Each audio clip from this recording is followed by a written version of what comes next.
And hello again, everybody. We're really thrilled to have you here and welcome to our Research Roundtable, the winter edition. We're again really thankful to have you. If you don't know who we are, we'd like to introduce ourselves. I'm Glenna Steele. I'm one of the founding board members of the Glut1 Deficiency Foundation, and I'm currently the executive director and mom to Macy, who's 25 years old now, diagnosed when she was 10. And I'm Sandra Ojeda, the science director, and I'm mom to Sophia, who was diagnosed at 3.5, and she's now 13 years old. For today's session, we have a wonderful group of speakers. First, Dr. Elizabeth Felton from the University of Wisconsin, then Dr. Mackenzie Cervenka from the Johns Hopkins University School of Medicine, and then our Dr. Tanya McDonald, also from the Johns Hopkins University School of Medicine. Then we'll be talking about adults with Glut1, the transition of pediatric patients into adult neurology, the multidisciplinary care of adult patients with Glut1, and their long-term management with the ketogenic diet.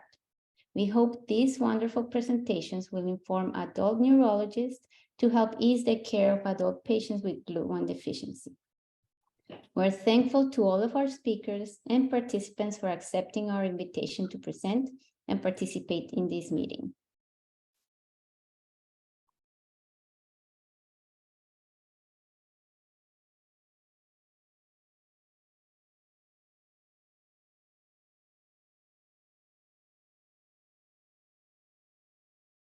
All right, thank you, Sandra and Glenna, for the invitation to talk today. I'm really excited about this. So I'll be talking about transition from pediatric to adult care and Glut1 Deficiency Syndrome. There we go. Okay, so I always like to say children are not little adults and adults are not big children. So there's a lot of things that we have to consider in this process of transition. So let's just kind of talk about some basics first. So transition in the context that I'll be talking today refers to patients moving from a pediatric clinic to an adult clinic. This typically takes place around age 18, sometimes up to age 21. And there are a lot of guidelines that exist for transition from many of our major medical societies, including pediatrics, neurology, epilepsy, and then we have some proposed guidelines for transition in people on ketogenic diets. And so I don't want you to read this slide. I just want you to get a sense for the types of transition guidelines that are available. This is from the American Epilepsy Society for pediatric to adult epilepsy care. And you can just see the level of detail of these guidelines that exist. And here are some of the key points from those. First, note that transition or conversation about transition starts really early as age 10. And at that age, we just start talking about discussion of transition plan. Then around age 14 or 15, starting to encourage more independence, allowing the teen to give the history, ask questions, things like that during the clinic visit, still on the pediatric side. As they become an older teen, now discussing plans for future living and care. Will guardianship be needed? Will they be going to college? What will the living situation be? Will there be a job? And then at age 18, even if they're still on the pediatric side, we're now implementing the adult model of care and formalizing that transition process, both on the provider side and patient side. And when possible, having an advanced meeting of the patient with an adult neurologist. So when we think about ketogenic diet therapy clinics on the pediatric side, these exist in most major academic medical centers. Ketogenic diet therapy is commonly accepted. There are guidelines for its use. Now, when we think about transition clinics, although in theory these exist, there actually are not very many of them. There is an increasing focus on transition, but there's not a lot of clinics. And then adult clinics specific to ketogenic diet therapy, there's very few of these with a sort of adult neurologist, ketogenic dietitian team that have this expertise in treating adults, despite increasing patient need and demand. So patients are aging out of pediatric clinics. I heard about that this summer when I attended the Glut1 conference about these families that have children that are now, into teens and young adulthood and don't have a place to go to see an adult neurologist and ketogenic dietitian. And then also sometimes there are diagnoses that occur in adulthood, which they would need an adult clinic as well. And so one of my colleagues, Dr. Kristen Seaborg, who's a pediatric neurologist, and I wanted to find out more about perceptions around transition from both pediatric and adult neurology providers. This study was not Glut1 specific, but it's still, the majority of it still applies here. And so we did an international survey, and providers we included were neurologists, nurse practitioners, and physician assistants. We didn't survey dietitians, but we plan to do that in a future study. So we had 74 total, about 80% were from pediatric providers. Notable findings were that almost everyone works with a nutritionist, which is fantastic, but only 50% of pediatric providers formally transition their ketogenic diet patients. And of those that do, only a quarter of them have a documented transition plan. And not surprisingly, only a third were really satisfied with the transition process. And most felt that dietary therapy was an accepted treatment for children, but only 17% thought it was accepted in adults. That doesn't mean that they personally didn't think it was accepted in adults, but that the perception among their colleagues was that it wasn't widely accepted. And that's kind of shown here. So along the bottom is, kind of a range of how accepted dietary therapy is for children or adults in your practice, ranging from not at all on the left to extremely on the right. And in the blue is acceptance for children with epilepsy in their practice. And the vast majority said it's very or extremely accepted, compared with, sort of on the other end, not at all, little or somewhat for children with epilepsy. So this is a big problem when we're thinking about our, young adults with Glut1DS needing to find an adult team to work with. And this survey, was published in 2020, but the survey itself was in 2019. So this is really not that long ago that this is from. So it really shows how much more we need to do. And then barriers to transition, the most common ones, whether they're not enough adult providers and dietitians with dietary knowledge, and then that patients and parents were reluctant to switch providers, which is understandable. So Dr. Seaborg, Kelly Faltersack, who's a dietitian that I work with, who's on this call, and I wrote an article proposing some additions to the transition guidelines specific for people on ketogenic diets. And so I'll just highlight a few of these things. So one is that around age 15, 16, need to start discussing the potential for independent living and diet-related implications. And so will the teenager, when they're a young adult, be able to continue whatever is being done for the food preparation? And so the patients should start learning how to prepare foods, how to check ketones, how to track their seizures, and start looking really early for an adult provider dietitian team. I put in gray some of the suggestions that wouldn't necessarily apply to people with Glut1DS. So transitioning away from ketogenic diet is typically not going to be an option, although changing the type of ketogenic diet may be. And so that's shown here. In the older teen years, thinking, for example, would going from classic ketogenic diet to modified Atkins diet be appropriate? Then continuing to encourage independence and the pediatric team working to help make that transition. And then around age 18 to 21, that's when the transition occurs, and really focusing in this time frame to make sure that there's not a gap in coverage. We've had some circumstances where, it took over a year for somebody to come see us, and in the interim, they haven't had labs checked. Medications may have expired, and they may have had some challenges that weren't addressed because they didn't have somebody to see them during that time frame. Some additional considerations, I could give a whole talk on people with menstrual cycles and catamenial epilepsy and contraception and planning, but as our young people are getting older, this is something that we need to consider, whether they're going to be drinking alcohol, and some of the issues that we've had for late transition. I mentioned a couple of these.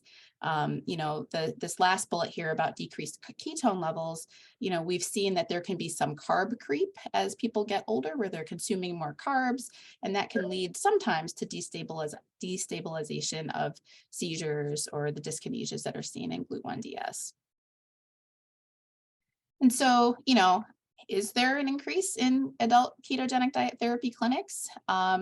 It's been a slow transition. This graphic here is from data accessed in 2021 about ketogenic diet therapy clinics across the country. 23 states have no adult ketogenic diet center. 18 only have one. And you know, there's many that are listed here and not that may dabble in it, but they don't necessarily have a formal program or a dedicated multidisciplinary team. Yet, as you all know, there's rapidly increased patient need, interest, and demand. So there are international consensus recommendations now for adults on ketogenic diet therapy, authored by Dr. Cervenka, who's on the call. And this hopefully will help change perceptions and also be helpful for physician dietitian teams that do have less experience. Also with telemedicine, we were talking about that a little bit before this started. You know, that may also help expand access. That's one of the positive things I think that has come out of the COVID-19 pandemic, is that telemedicine was started out of necessity, but has now continued. And I think this will help have patients have greater access to ketogenic diet therapy clinics as an adult.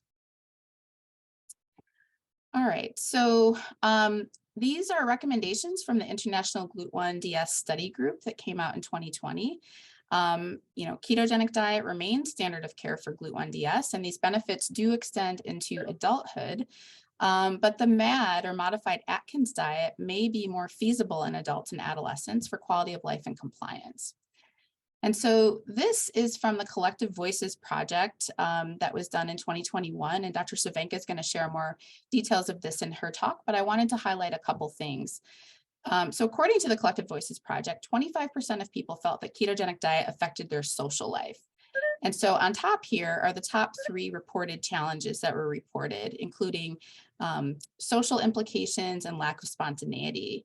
On the bottom here are a survey of 38 adults in terms of what types of, ketogenic diet types that they've tried. And you can see here that about 40% follow a classic ketogenic diet and 40% follow a modified ketogenic diet or modified Atkins diet, which are similar.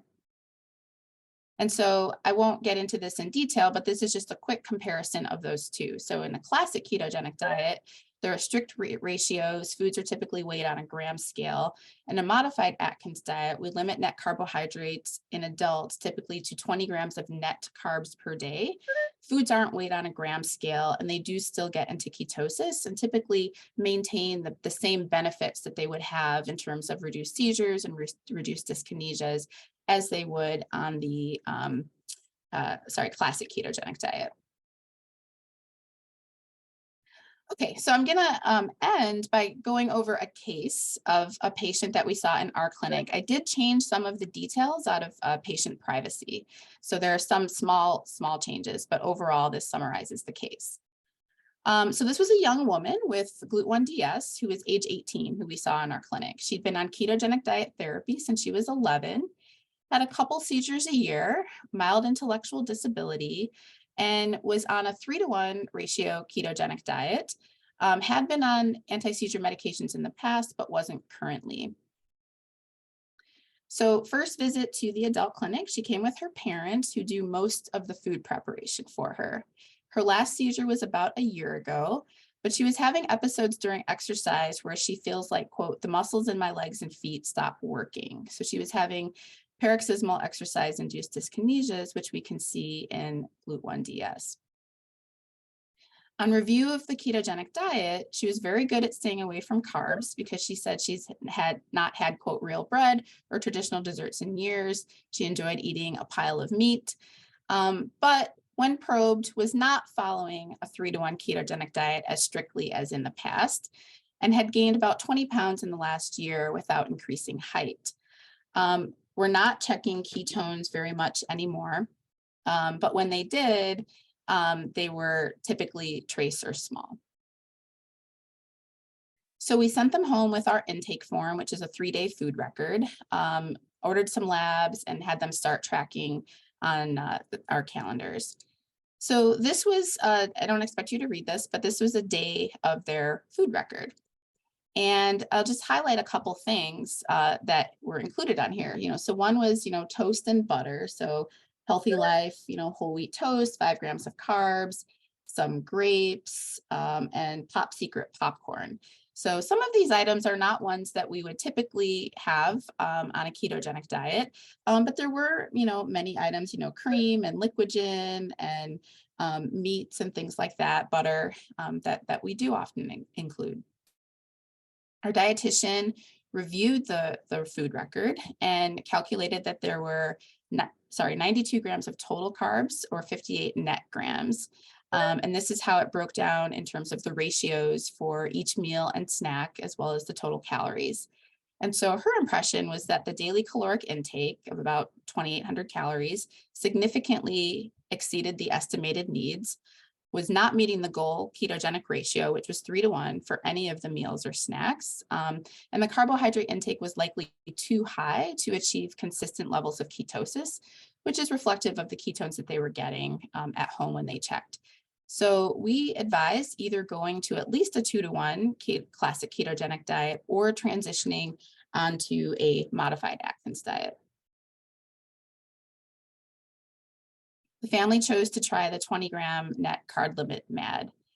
We got some of our standard labs, which all looked pretty good. I'll just note that the beta hydroxybutyrate, which is the last bullet here, or blood ketone level, showed a fairly low level of ketosis. 0.5 is usually the threshold for being in ketosis. So they were in ketosis, but consistent with being trace or small, which they were getting on the urine check. So at subsequent follow-up, the parent said that the classic ketogenic diet was so much easier and less restrictive than the modified Atkins diet. From our perspective, when we're starting up new patients on a ketogenic diet, we feel that the modified Atkins diet is easier. But for somebody who has been following classic ketogenic diet for many years and they're used to doing things a certain way, it was a more challenging transition. And so these were some of the challenges that were noted. So it was difficult to go from weighing in foods and thinking in grams to mostly counting carbohydrates. They had many recipes, a whole collection that they've used for years that were in grams, not in the carbs. And they were used to using extra fat to cover for the increased carbohydrates. So if they had a little bit of the Pop Secret popcorn, could add some extra fat on to sort of cover for that. And so then now when we're saying, 20 grams of net carbs per day, they had difficulty sticking within that carbohydrate limit. But, that was kind of how the parents felt about it. But the patient doesn't like using the gram scale and wants to learn how to do her own meal. So this is part of the independence that we encourage for our young adults as they're getting older. And so she wanted to learn how to do the modified Atkins diet without using the gram scale. So we continued to encourage them with this.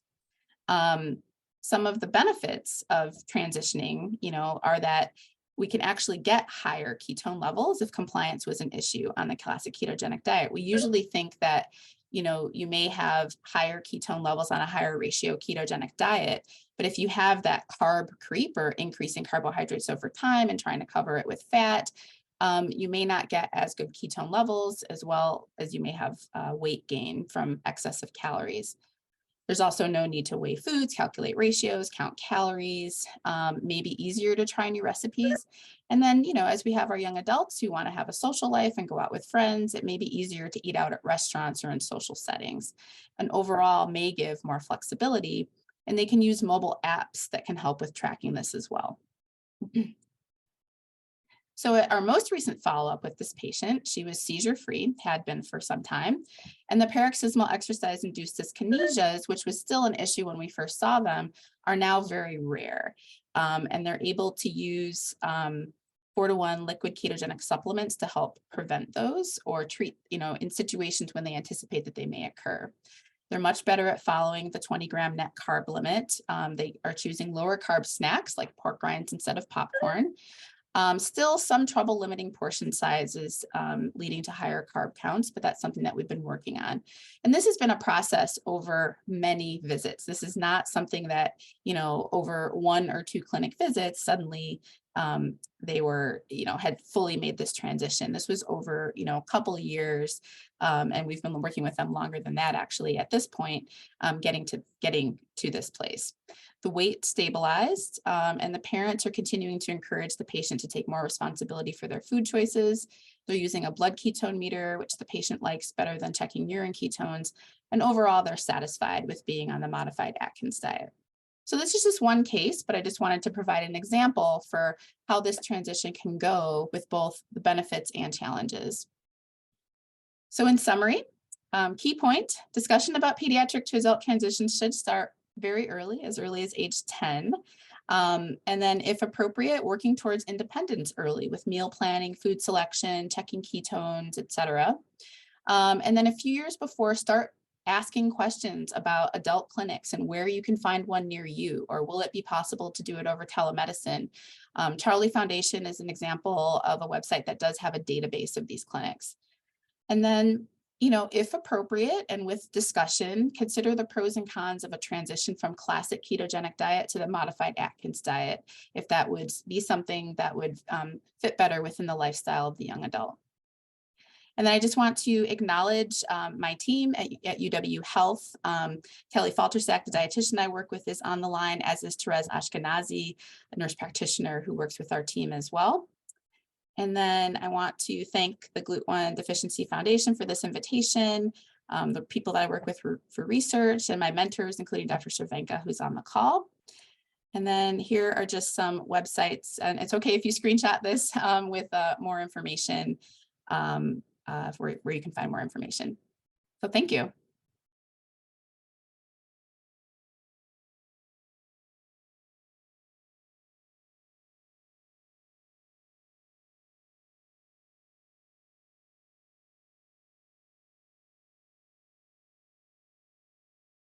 Wonderful. So I'll go ahead and get started. I think that question from Glenna and Dr. Felton's answer was a perfect transition to my talk, which is on multidisciplinary care of adults with Glut1 Deficiency Syndrome. I'm so happy to be here.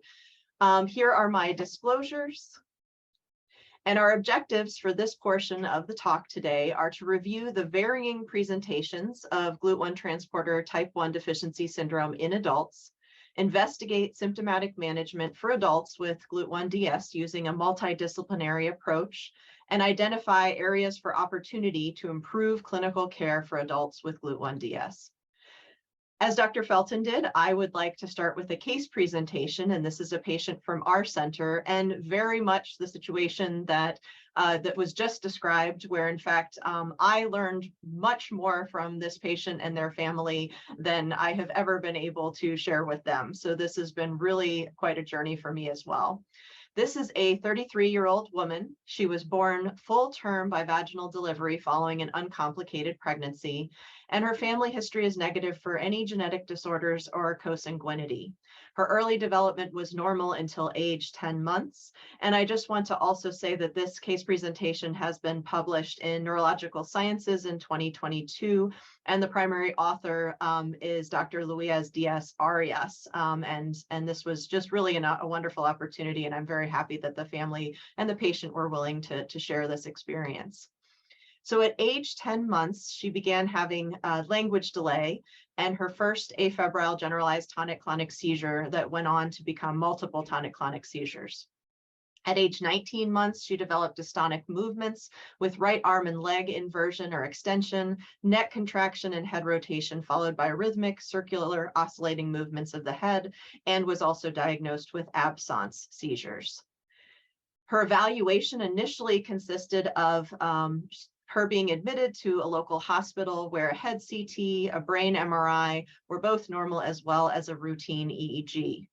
A lumbar puncture was performed and showed hypoglycemia. So for those in the audience who are just now learning about glucose transporter type 1 deficiency syndrome, this is really a classic presentation with a low CSF glucose level, in this case of 40 milligrams per deciliter, and later, 5 years later, 33 milligrams per deciliter. Now, I just want to point out that 5 years later was in the mid-1990s, and that will become relevant in a moment. At the time, a diagnosis was not made based on these findings and based on the clinical presentation. However, the patient later underwent genetic testing in 2010 at age 22 years at that point, and this revealed a heterozygous missense pathogenic variant in the SLC2A1 gene. And this was a point mutation caused by substitution of the amino acid tyrosine for the amino acid serine in this gene. Now, why this is relevant and why the timing was relevant as well is that glucose transporter type 1 deficiency syndrome was first discovered and described in the medical literature back in 1993.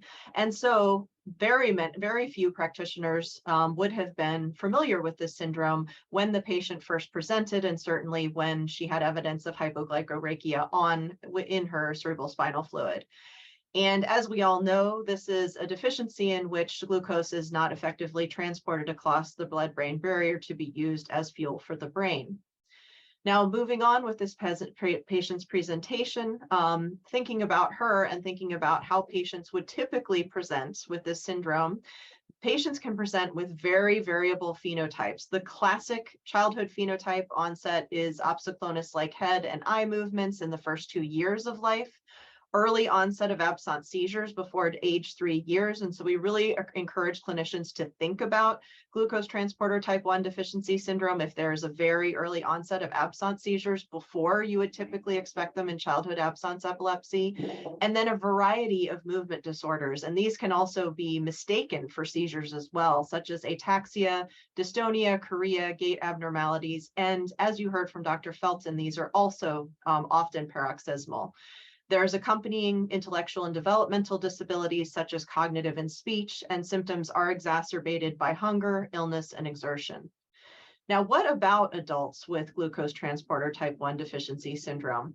Well, if we think about the 1990s, all of the children that were first diagnosed in the 1990s with this disorder are now adults. So thinking about transition clinics, a lot of these adults are still in their pediatric clinics, even into their 30s.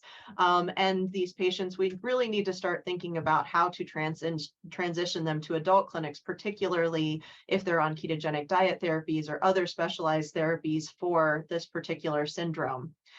However, there are also adults who are newly diagnosed based on their symptoms or perhaps even whole exome sequencing, which is now used quite frequently in patients with neurologic disorder and particularly those with intellectual and developmental disabilities.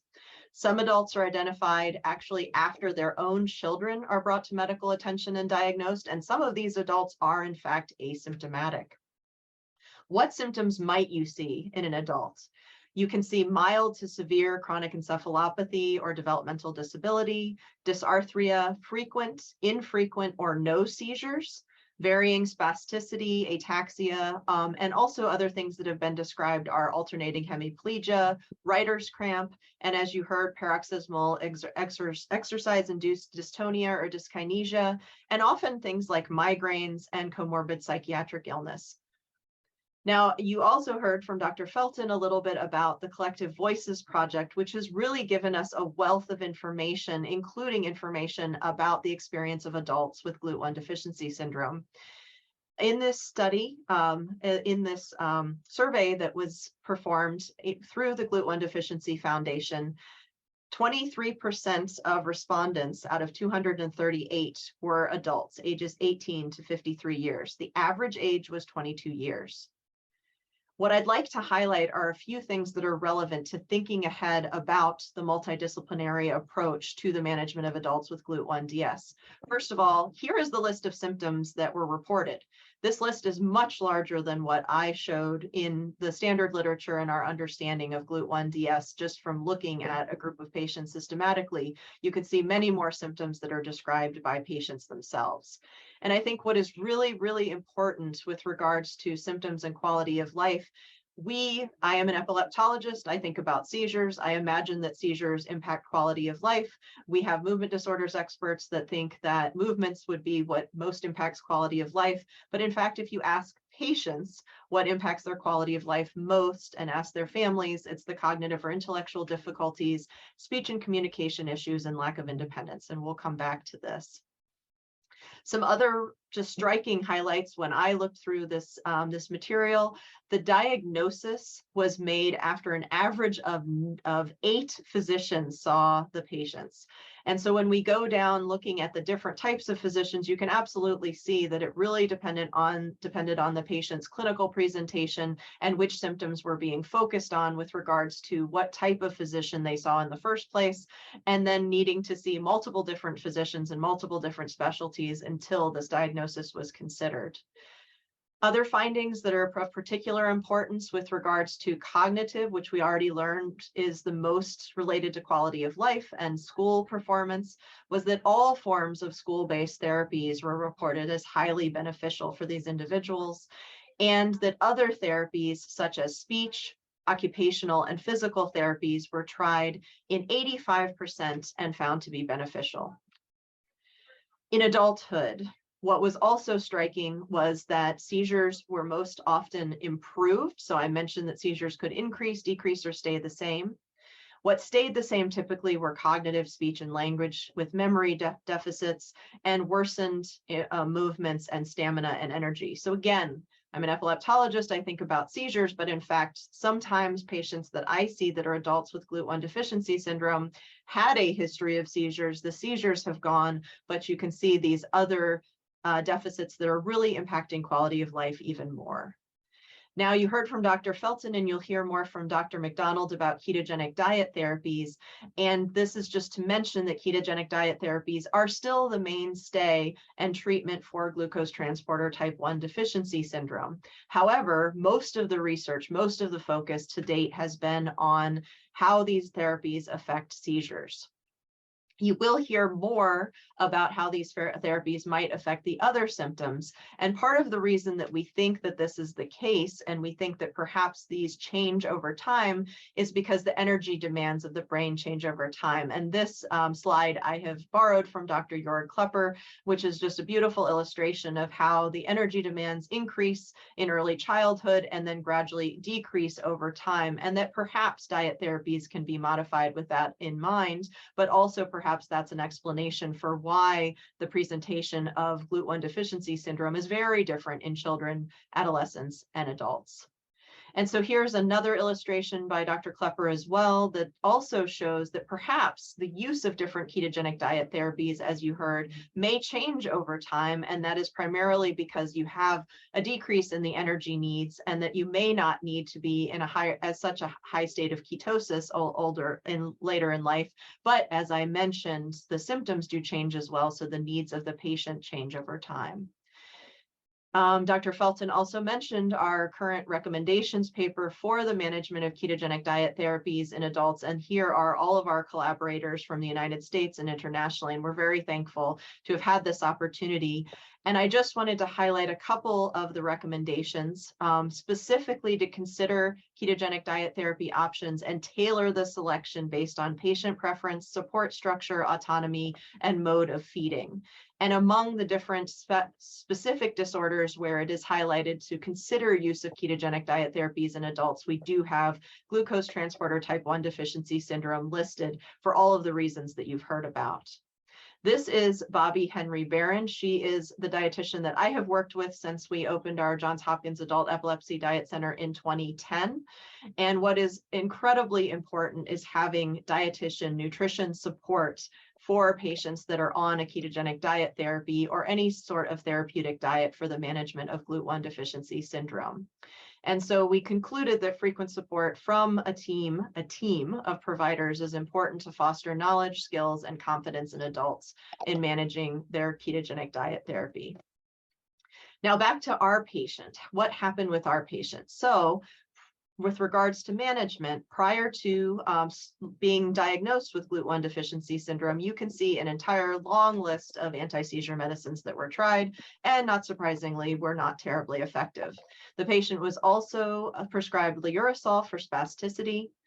And at age 26 years after the diagnosis was made, the patient and the family attended the Glut1 Deficiency Foundation conference and learned about treatments with ketogenic diet therapy for Glut1DS.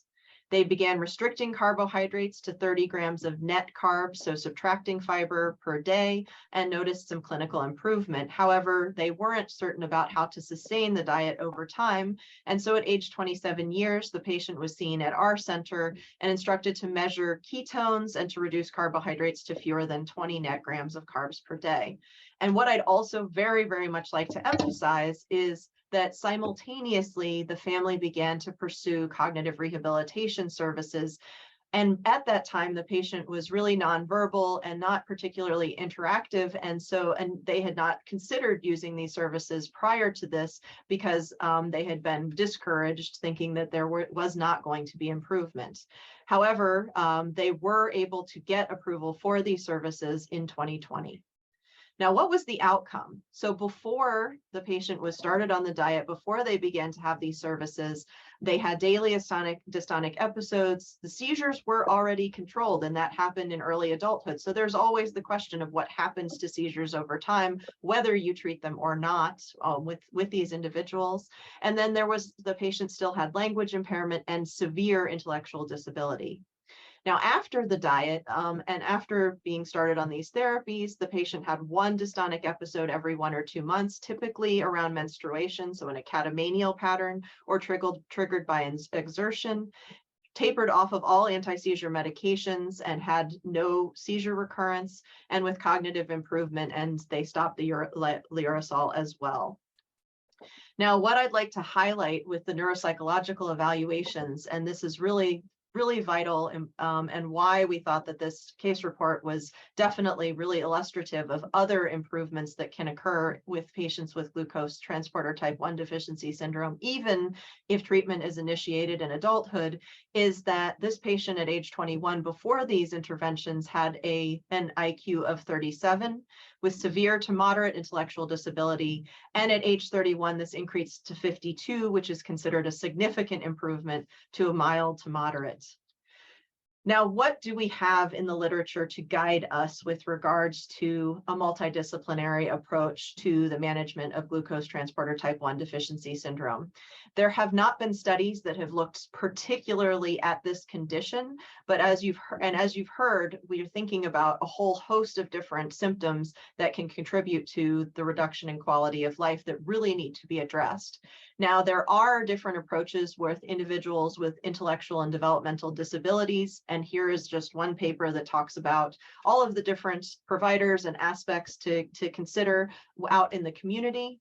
And then also there are protocols with regards to hospitalized patients and management in an acute care setting, which are very specific to adults and children with intellectual and developmental disabilities that have to be taken into consideration. However, because we don't have literature guiding us with regards to a multidisciplinary approach, this is my list. And if there are any providers that don't fit any of these categories on my list, please join my session at the end and talk to me about your involvement with these patients, because this was just me thinking through all of the different types of providers and types of support that patients may need. But if you're a parent, if you're a patient, you can also maybe think of additional types of support structures that have really helped you. The primary care, of course, is the gatekeeper and is the person that can help coordinate all of these types of care. And as Dr. Felton and Glenna pointed out, with regards to neurology, there can be different types of specialists depending on which kind of symptoms are really impacting quality of life most. So epilepsy, movement disorders, cognitive, headache specialists for migraines, genetic physicians, genetic counselors, psychiatry, nutrition if a patient is on ketogenic diet therapy, pharmacy working with nutrition if the patient is on medications that could be contributing to carbohydrate intake, pain management. This is something that came out of the Collective Voices project, that patients with Glut1 deficiency syndrome might experience pain differently and might need to have an altered approach or an individualized approach to pain management. And then there's a whole list of rehabilitation services, some of which I probably have forgotten to include, and I apologize: physical, occupational, speech, cognitive, and behavioral therapies, and also support services, case management, social work, complex care, and vocational services. And Glenna also mentioned the upcoming Glut1 deficiency meeting in Europe, which I'm very excited to attend. And the picture here is just to show it takes a village. And so here's the village in Germany that we'll get to be visiting very soon. And I just want to end by showing you the note that the patient sent me prior to starting this, to writing up this case report. And this patient, before their journey with management in a multidisciplinary approach, was not able to read or write, but this was the outcome of their journey. So I just wanted to thank you all. And I also wanted to thank my collaborators, of course, our patients and their families, our Adult Epilepsy Diet Center, students and coordinators. This picture is Luisa Diaz-Arias, the first author of the paper I just mentioned, and international collaborators and funding sources. So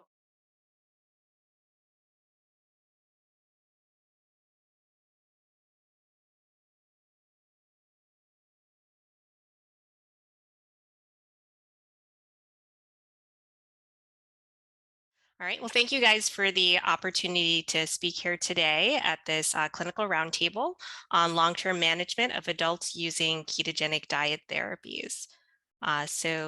These are my, These are my disclosures just related to some funding sources, not particularly relevant to today's talk. So as alluded to in Dr. Cervenka's talk, the mainstay of treatment for Glut1 deficiency syndrome right now is the ketogenic diet. And so for those who aren't as knowledgeable about ketogenic diets, these are diets that are high in fat, adequate or low in protein, and very low in carbohydrate. They're sort of geared to mimic a fasting state and to achieve the production of ketones. And so depicted here is the macronutrient breakdown of the classic ketogenic diet, which was the first ketogenic diet type established in 1921, achieved by calculating a 3-to-1 ratio or 4-to-1 ratio of grams of fat to combined grams of protein and carbohydrates. And you can see here on the pie graph, it's almost 90% fat, very small amount of carbohydrates, and a reasonable amount of protein.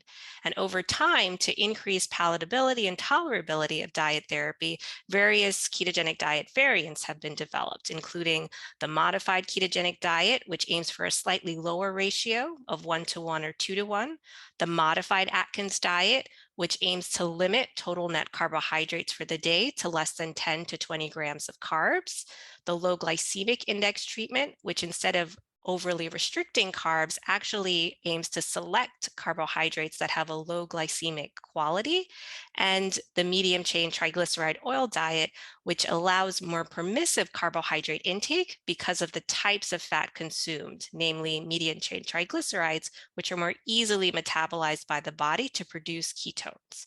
And so each of these are significantly less in carbs, though, than the comparator, the standard American diet shown here. So a large body of literature, both in the pediatric population and now extended into the adult population, has suggested that ketogenic diets are particularly beneficial for certain adults with epilepsy. These include patients with certain epilepsy syndromes, including glucose transporter 1, protein 1 deficiency syndrome, or Glut1. Also other syndromes, including Angelman syndrome and tuberous sclerosis complex. They're particularly helpful for patients with generalized forms of epilepsy that have been refractory to seizure medications, including juvenile absence epilepsy or juvenile myoclonic epilepsy. Diets can be beneficial for patients with focal epilepsies who are either not surgical candidates or who have previously failed a surgery and are not responding well to anti-seizure medications. Diets are also beneficial for patients who might wish to limit their anti-seizure medications due to the side effect burden that they've experienced. Diets are also particularly beneficial in patients with very refractory seizures, new onset refractory status epilepticus and other super refractory status epilepticus. And of course, equally beneficial in patients who are either highly motivated or compliant and or their caregivers if they're helping to administer the diet therapy. So we do have some information from both the Glut1 Deficiency Foundation survey and some other sources of how beneficial ketogenic diets can be on certain symptoms within Glut1 deficiency. In terms of seizure control, there was a survey done on 92 families, and 82 families responded. And of those, they found that over 80% of families either experience seizure freedom or greater than 90% seizure reduction with diet therapy. And when the data was analyzed for factors that may have led to higher likelihood of seizure freedom, they found that children who were seizure-free typically were either younger on average or younger at the time of Glut1 deficiency diagnosis. But interestingly, they found no difference in seizure freedom that correlated with ketogenic diet type or ratio used. And so because of this, they usually advocate initiation of ketogenic diet therapy as early as possible to achieve a better seizure outcome. From the same survey study, they found that roughly 80% or slightly over 80% of families did find some improvement in their abnormal movements. And a 2021 observational study of 5 children, of those 5, 4 also saw an improvement in their movement disorders in response to ketogenic diet therapy. There's also some evidence that ketogenic diet therapies can also have a positive impact on cognitive symptoms related to Glut1 deficiency. In this particular study, they looked at improvements in IQ scores at 18 months or 36 months following initiation of a ketogenic diet therapy. And they saw improvements in scores as noted by improvements in color, with moderate cognitive impairment shown in red and an improvement to orange of mild cognitive impairment in 2 patients here. Improvement from mild cognitive impairment scores in orange to borderline IQ at these yellow scores here. Improvement from borderline IQ in the yellow here to improvements in normal range IQ with these green scores here. And so because of this, in 2020, the Glut1 Deficiency Syndrome International Study Group published guidelines for the diagnosis and management, which included common clinical symptoms that should warrant suspicion for Glut1 deficiency syndrome, as well as suggestions for ketogenic diet therapy initiation as early as possible and continuation into adolescence and adulthood. However, they acknowledged that more study into the benefits and risks of continued diet therapy was warranted in this specific patient population.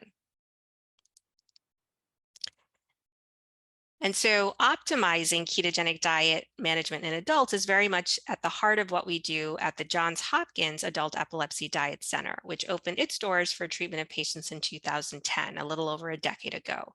While it was initially created as a home for patients like those with Glut1 deficiency syndrome who started ketogenic diets as children and needed appropriate follow-up as adults, we've also found a large unmet need in adults with epilepsy seeking initiation of ketogenic diet therapies for the first time as adults. And so for those seeking initiation or continuation of ketogenic diet therapy as an adult, recommendations for monitoring at baseline adapted from International League Against Epilepsy guidelines in kids have been developed. And these include counseling and data collection at the nutrition, laboratory, and diagnostic level. Specifically, we collect information on height and weight for calculation of body mass index, about food allergies and intolerances, and food availability and preference. We typically collect a 3-day food record and calorie count at baseline, both to get patients in the habit of tracking food and their intake, as well as to get a baseline calorie count to make sure that calories remain the same on starting a ketogenic diet. We usually evaluate a basic metabolic profile to look at electrolytes and kidney function at baseline, as well as liver function tests, particularly for patients who are also on anti-seizure medications metabolized by the liver. We check pregnancy testing in premenopausal women and also consider anti-seizure medication levels at baseline.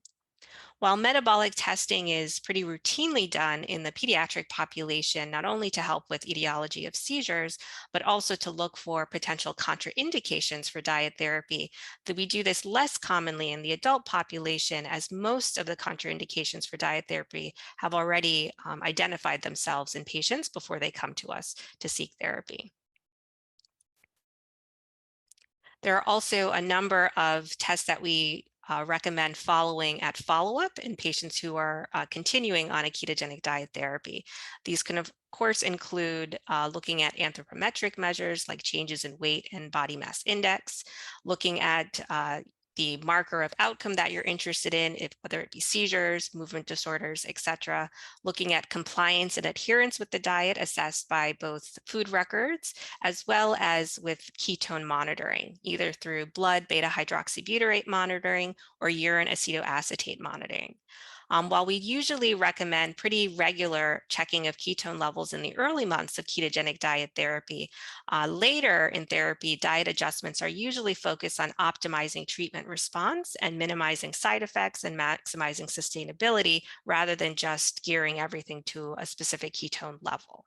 But it is a very useful marker of early compliance and adherence on the diet. From a long-term standpoint, we also consider serial bone mineral density scans beginning at 5 years after initiating a ketogenic diet therapy, particularly in those patients who may also have other risk factors for bone turnover, including potentially the use of anti-seizure medications that have been known to impact bone metabolism. We also consider renal ultrasound imaging if kidney stones are suspected, and potential imaging of the arteries of the neck through carotid ultrasound if lipid values remain high long term. So like any medical therapy, ketogenic diet therapies are also prone to potential side effects that should be monitored for and treated when side effects occur.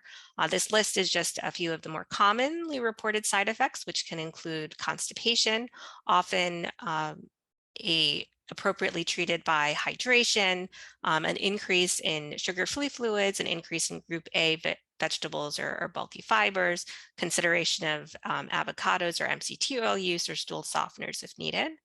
Overketosis or the keto flu if patients are doing too good a job of getting into that large range of ketosis, often fixed by drinking a sip of orange juice or some other higher in carb small sips of juice to try and get them back into that moderate range. Weight loss can be seen typically because patients are either not taking in enough fat or not taking in the same amount of calories once they started the diet compared to pre-diet baseline. Decreased micronutrients can sometimes be seen, particularly with vitamin D and calcium levels. And so we recommend across the board for all of our patients daily vitamin supplements. Sometimes low blood pressure can be seen if patients aren't appropriately hydrating. Kidney stones, as I mentioned, are rare. Patients can sometimes have a secondary carnitine deficiency related to diet use. Sometimes we see this in combination with particular anti-seizure medications, and if seen, we usually recommend supplementation to ensure adequate metabolism in the liver. And then in some patients, we see continued elevations in lipid markers, and so we do monitor fasting lipids over time and consider reductions in saturated fat intake. This is a study done in Glut1 deficiency patients, which did note that while some side effects, some of the ones I've already talked about, were fairly common in the first 3 months of therapy, many of these side effects went away with time or were adaptable with reversible treatments and adjustments in diet.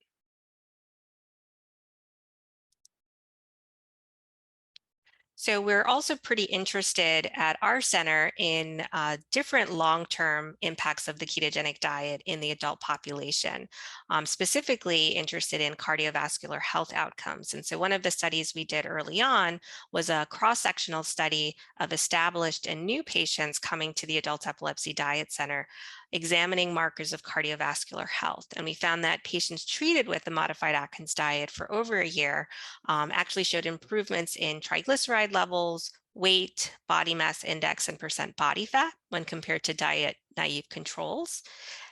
We did find that there was a higher level of small LDL particles in patients treated with the modified Atkins diet for over a year. However, we found no significant increase in apolipoprotein B levels, which is a more robust indicator of atherogenic cholesterol, nor was there a difference in carotid intermediate thickness of the carotid vessels in the neck, which is a subclinical vascular measure of cardiovascular disease risk. And so we next initiated a prospective study evaluating similar cardiovascular risk markers before and after modified Atkins diet initiation. So far, the prospective study has shown a reduction in anthropometric variables, including weight, body mass index, body fat percent, waist circumference, and hip circumference at 3 months and 6 months in patients who have started on a modified Atkins diet. And they have shown an early increase in some markers of cardiovascular risk, including the total number of LDL particles, small LDL, medium LDL particles, and ApoB to A1 ratio at 3 months, but that this reverses with 6 months of therapy for many of these markers, suggesting some level of adaptation. We do continue to see an elevation in the small LDL particles at 6 months of therapy, and whether this correlates with vascular changes at 1 and 2 years will be explored at the next phase of this study. Another group was also interested in looking at the impact of diet therapy on similar cardiometabolic outcomes in patients starting diet. They specifically looked at cholesterol levels, as well as blood glucose, insulin levels, and a marker of insulin resistance. And they found an actual improvement in certain markers of cardiometabolic risk at 6 months of diet therapy, specifically a reduction in the insulin resistant index, a reduction in blood sugar levels, and a reduction in insulin levels. They also found reductions in body weight, fat mass, and waist circumference over time, but did note an increase in total cholesterol and some of their LDL and non-HDL profiles. Again, whether or not this has an impact on vascular integrity remains largely unknown. In the Glut1 deficiency population, a long-term follow-up of 10 children and adolescents followed into adulthood roughly 10 years later also showed no significant changes in body mass index, cholesterol, or blood pressure levels roughly 10 years after diet initiation. They also looked at whether or not there was any change in intimal media thickening of the carotid ultrasound or in blood pressure over time. They were able to see that there was no significant change compared to a healthy reference population at that time, a 10-year time point. More recently, there's also been work looking at the effect of a modified Atkins diet on bone and calcium metabolism in patients who are following a ketogenic diet. There's early evidence that suggests some changes in markers of bone health. However, these changes were small in magnitude, and the values were often still within normal ranges. And so the long-term impact on bone health is unclear based on this study, and further study is needed. In addition, in the adult population, we're very interested in knowing the potential impacts of ketogenic diet therapy on women of childbearing age and as they consider becoming pregnant. While the literature is sparse on this particular area, there have been a few case series or case reports acknowledging ketogenic diet therapy in this population. This is one where we reported a case series of 2 patients treated with a ketogenic diet during pregnancy, one at the Adult Epilepsy Diet Center and another by our colleagues in the Netherlands. They included a 27-year-old woman who was treated with the classic ketogenic diet in combination with MCT emulsion as monotherapy. And in terms of outcomes, the baby had normal fetal and neonatal growth, as well as normal growth and development 12 months post-delivery. For the second case, it was a 35-year-old woman treated with the modified Atkins diet in combination with the lamotrigine, which is an anti-seizure medication. And in terms of outcomes, the baby had normal fetal and neonatal growth, but at birth did have ear helical rim deformities, an example of which is shown here, of uncertain significance. The baby went on to have normal neurodevelopmental testing at 10 months and 2 years following birth. And so we're not quite certain if the deformities shown here is related to diet use, lamotrigine use, or another factor. And so certainly further investigation and studies are needed to verify safety of such diets within pregnancy states. There is one additional case report of a patient with Glut1 Deficiency Syndrome who began a modified Atkins diet therapy at age 18, subsequent to Glut1 deficiency diagnosis, with some improvement in some of her symptoms, ataxia, dystonia, migraines, and in academic performance. She then discovered she was pregnant and established prenatal care around 25 to 28 weeks, and was followed by serial growth ultrasounds and non-stress tests. She did continue to have some episodes of abnormal movements during her pregnancy that seemed to correlate with whenever her ketone levels dropped into the small range. And she did have persistently low carnitine levels despite supplementation. But otherwise, her pregnancy was normal. She did deliver a baby girl by vaginal induction at term, and the baby had a birth weight of 2.56 kilograms, which was in the 5th to 10th percentile, APGARs of 7 and 9, and was maintained on donor breast milk until the baby was diagnosed with Glut1 deficiency at day of life 12, and thereafter initiated on a 2-to-1 ketogenic diet therapy. She was started on carnitine supplementation and maintained on a 2 to 2.5 to 1 ketogenic diet therapy with a mix of formula and solid foods for the first few years of life, and had normal development and growth progression with no seizures or abnormal movements. The only particular complication was persistently low bicarb levels and elevated uric acid that were effectively treated with the sodium citrate. So in summary, ketogenic diet therapies are recommended to be initiated as early as possible in patients with Glut1 deficiency syndrome to provide the developing brain with a supply of metabolic fuel with benefits demonstrated for seizure control, movement disorders, and cognitive symptoms. However, as a medical therapy, they should be used under close medical and nutrition supervision to avoid and monitor for both short-term and potentially long-term adverse effects and to optimize therapeutic benefit. These are my acknowledgements, and thank you guys so much for your attention. Happy to answer any questions, or we can go to the breakouts.